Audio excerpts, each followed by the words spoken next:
These people are world experts. That's what we are bringing you today, and we're not bringing it to you so that you can sit on your butt and not do anything about it.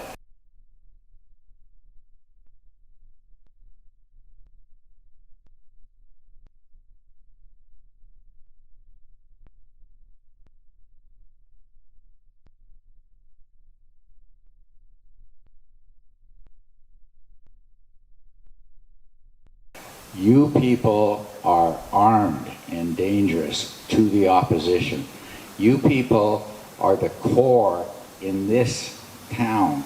It's not a huge group, but you are incredibly potent because you're not only going to listen to this, that gentleman is videoing this. This can go viral. And we're going to tell you all the ways that you can do it. You've got an incredible community, but when I'm talking to Dan and I'm talking to Brian, they're saying, well, yeah, but the other group here is doing X, Y, and Z. So just here, you are about as high as it can get. And I told you about Popoy, and I told you there is not another Holly Forchuk. She is unique on this planet. And that's what you got the benefit of. That's all I want to say. Sorry, I had to set the camera. Hello. Thank you very much, all of you, for coming here today. I want to say my speech today is a warning. And it's a warning that's become ever more pertinent because about 5 minutes before I'm standing here today, I was threatened by a leader in the Nelson Freedom community. And she had asked me to censor my speech today in order to protect some lawyers. So, the warning today, this is extremely important for the freedom movement. Extremely important. We're going to talk about lawyers and the truth about lawyers. So, one of the first interactions I had with lawyers was the case of Mel Bruchet. So some very brave freedom fighters got Mel Bruchet out from a mental health hospital in North Vancouver. Now, according to the BC Mental Health Act, it is illegal to leave a psychiatric facility without permission of the director of that facility. Now, in that facility, in December, there were doctors and nurses and security guards who forcibly injected Dr. Bruchet with a substance that is known to cause strokes and heart attacks in anyone over the age of 65. Dr. Bruchet is 81. I've never seen a healthier 81-year-old. They tried to kill him. We consulted a lawyer who fundraises heavily from the interior of BC, a lawyer well known to be a freedom fighter because he says all the right things. But in a private conversation, because the only way out of a mental health warrant for arrest is to avoid arrest for at least 60 days. That means Dr. Bruchet couldn't sleep in his own bed, be in his own house for 2 months. So we consulted this lawyer, this freedom-fighting lawyer, to see if he could do something that might be able to get Dr. Bruchet back into his own house sooner. And guess what the lawyer said? What you did is illegal. You have to return Mel to the psychiatric hospital. This is a lawyer who fundraises heavily off of freedom fighters. So what does that mean? It means that in a lawyer's eyes, the legal aspect is more important than Dr. Bruchet's life. It was more important for the lawyer to tell me to return Mel Bruchet into a facility that was trying to kill him because the legal statute of the BC Mental Health Act is more important than Dr. Bruchet's life. That's just one lawyer in the freedom movement. A lawyer that many of us have worked hard to support and raise money for. I'll give you another example. This one's not from January this year. This one's from last month. The lawyer in question, the lawyer I was threatened with censoring my talk today about, his name is Peter Gall, QC. So let me go through what Peter Gall did. So Peter Gall filed a Supreme Court petition, which is asking the Supreme Court for something. He made a very detailed case, going through masks, mandates, and vaccines. Generated many billable hours, maybe even 100 billable hours. And for a lawyer, that is a QC level lawyer. That's the highest level of lawyer you can get. It means Queen's Counsel. That's easily $500 an hour or more. So I thought, wow, this is going to be a good case. I read through the entire thing. But when you petition a court, the Supreme Court, you're asking for something. So what did Peter Gall ask for? He asked for a declaration that the mandates were unreasonable. He asked for court costs, and he asked for whatever the judge might feel like is reasonable. This is the greatest crime of the century. You have people who lost their jobs because of the mandates. You have people with permanent heart damage, children with permanent heart damage from the mandates. You have people who died of blood clots after taking the injection. And a lawyer that fundraised heavily off of each and every one of our backs only asks the Supreme Court for court costs and whatever the judge feels like? That's not a lawyer. No matter what this lawyer says, the freedom movement is just a cash cow for him. He's a fed. He might be a fed. So, but it gets worse than that. So there's a principle in laws where judges can refuse to hear cases that have already been heard. So because Peter Gall, QC, filed a case and asked for basically nothing, did not ask for restitution for all the men, women, and children who've been harmed by the mandates, who lost their lives because of the mandates. Because he filed a detailed case, and no matter what the judge decides, oh, okay, Bonnie Henry can pay $10,000 court costs, and that's the end of that. If any other legal movement in the freedom movement tries to file another case similar to what Peter Gall has already filed, saying, hey, my child's permanent heart damage is worth more than court costs and a declaration. The judges can now refuse to hear that case because a similar case has already been heard and judged upon. So Peter Gall just legally sabotaged future arguments for the entire freedom movement. And he did it with our money. What's his address? Beware of lawyers. Not all lawyers are bad. There's one very good and honorable lawyer who fought, and he donated his time. This was back in November. His name is Lucien Codier. He's in Quebec. And he tried to get the federal government mandates thrown out on the basis of human rights. Unfortunately, Justice Grammond in January of this year decided against him, said that his arguments did not amount to reason to throw out the mandates. So that's already a legal precedent. He did that for free.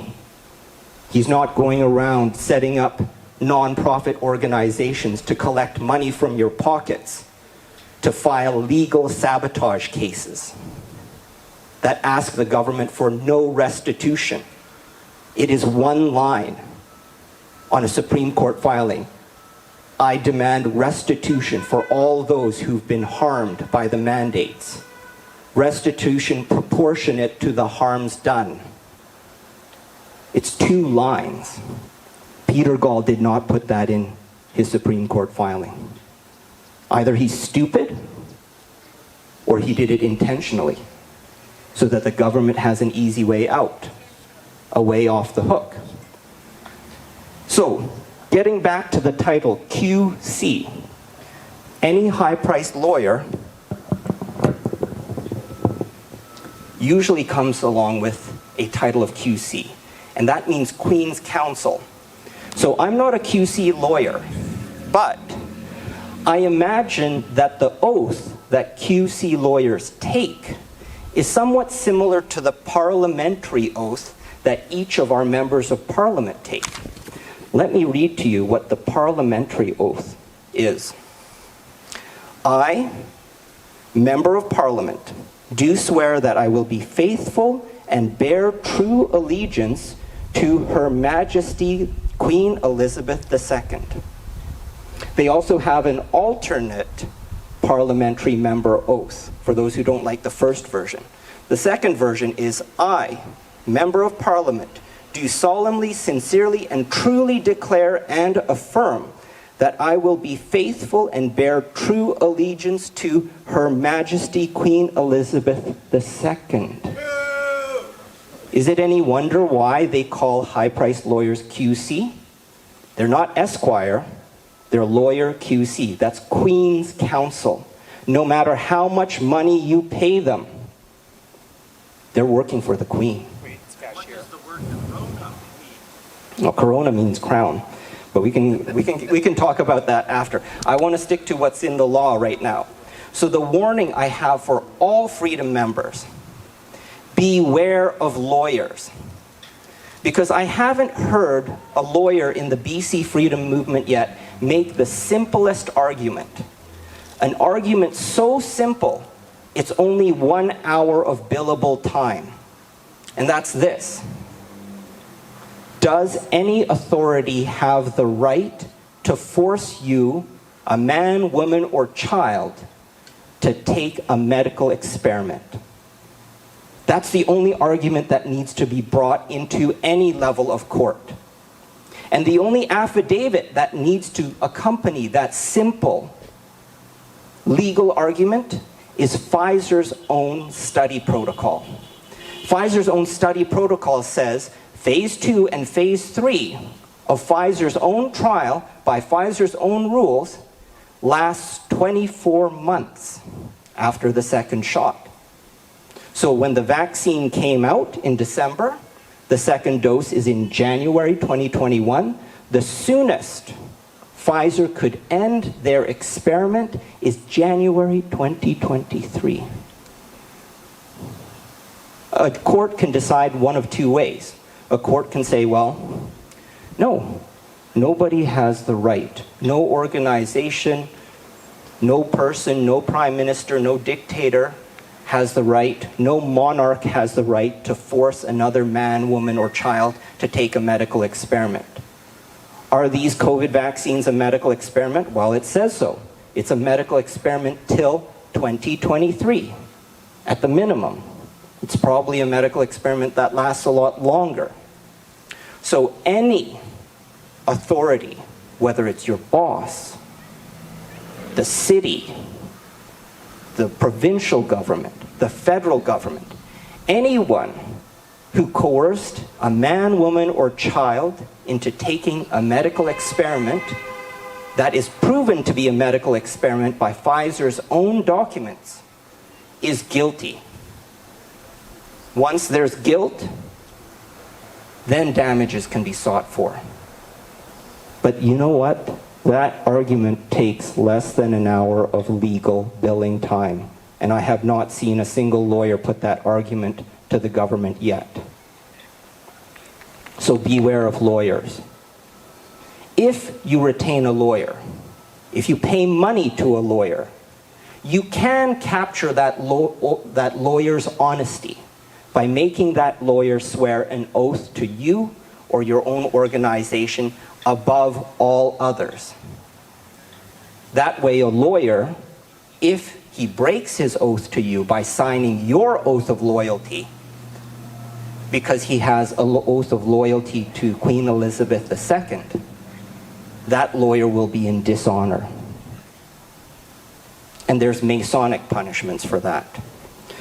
So, sorry about the dark and depressing realization, facts about the legal system, how lawyers on the ground, people that we've trusted, are out there to take our money and sabotage us. There is light at the end of the tunnel. Part of that light at the end of the tunnel is the peoples of the Salmon. And what they've been working on is issuing grand jury indictments for politicians, health ministers, who have violated that basic right that no one, no authority, whether your boss or the Prime Minister or the Queen herself, no one has the authority to force you to take a medical experiment. So the peoples of the Salmon convened a grand jury, issued indictments, and after we issued indictments, we issued warrants for the arrest. Among the people we've issued warrants for the arrest of are Premier John Horgan, Bonnie Henry, the Premier of Alberta, Jason Kenney, the Health Minister of Alberta, Dina Hinshaw.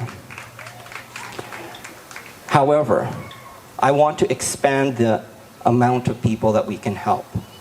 And one legal system that is somewhat outside of the legal system I described to you, full of deception, cheating, and greed.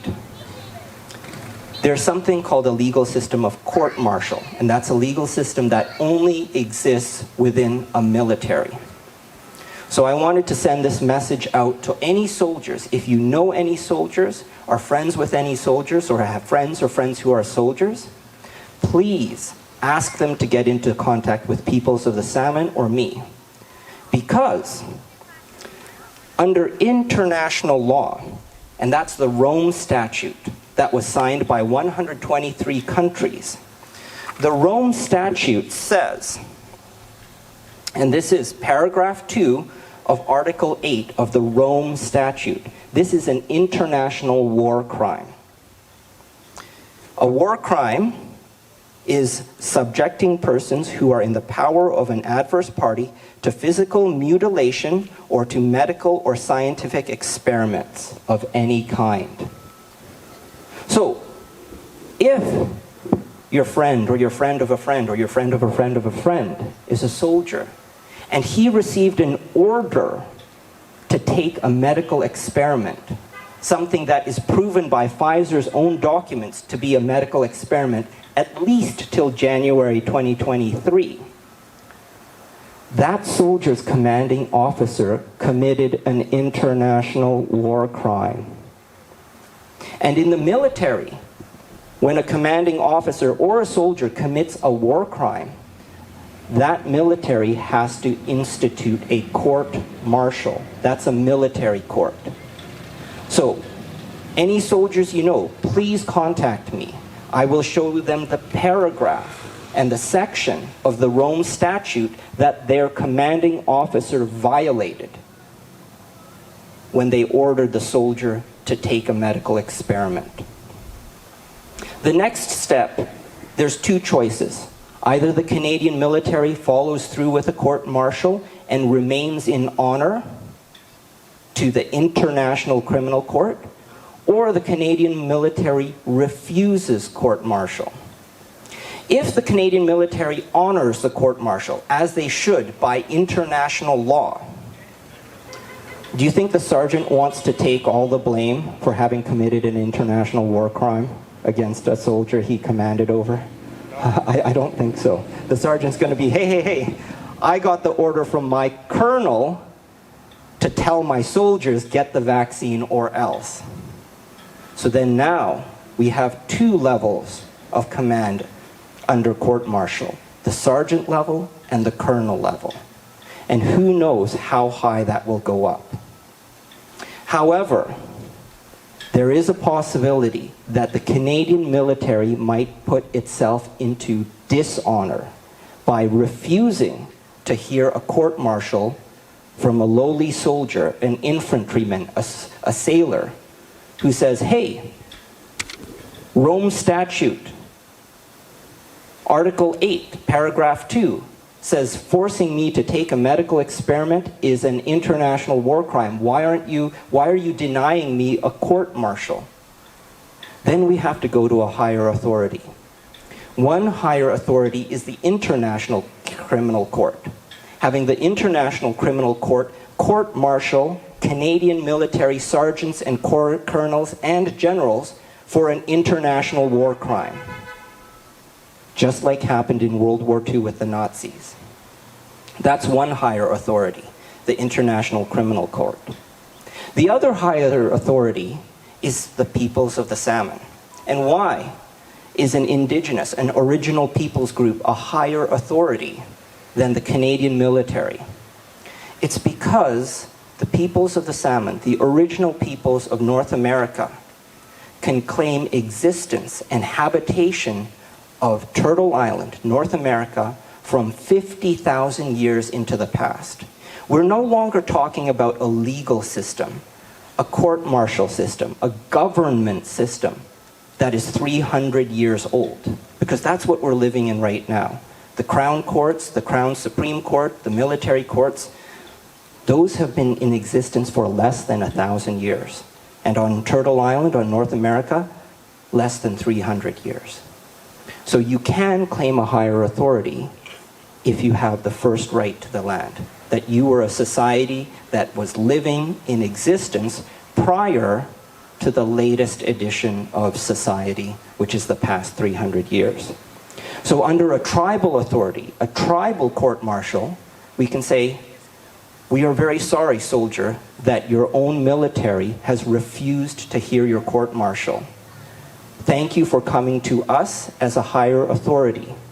We will proceed with a court-martial process on your behalf to overrule the court-martial process you were denied because the Canadian military is in dishonor.